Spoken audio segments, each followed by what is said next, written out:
Jeg har aldrig været på efterskole eller højskole eller noget. Og det er måske en af grundene til, at jeg valgte at bo herude. Men det minder mig om det. Altså, der er knap så mange regler. Det er mere frit, men vi er jo også lige det ældre, end vi er i folkeskole. Ja. Men det er rart. Eller i hvert fald, hvis man godt kan lide det sociale, sådan når vi er sammen med mennesker, så er det fedt.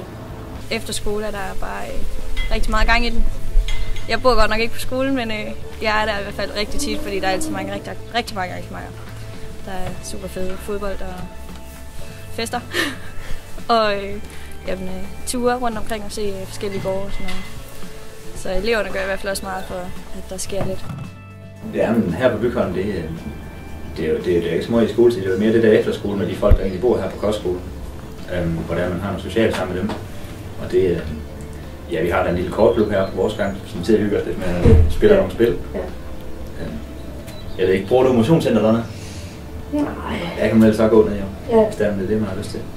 Eller går i hallen. Ja, spille noget volleyball eller noget fodbold. Det har vi da gjort, ja. Fællesskabet er mega godt på Bygholm. Det er sjældent, der er en, der går alene eller laver noget alene. Man er meget social, når man går på Bygholm.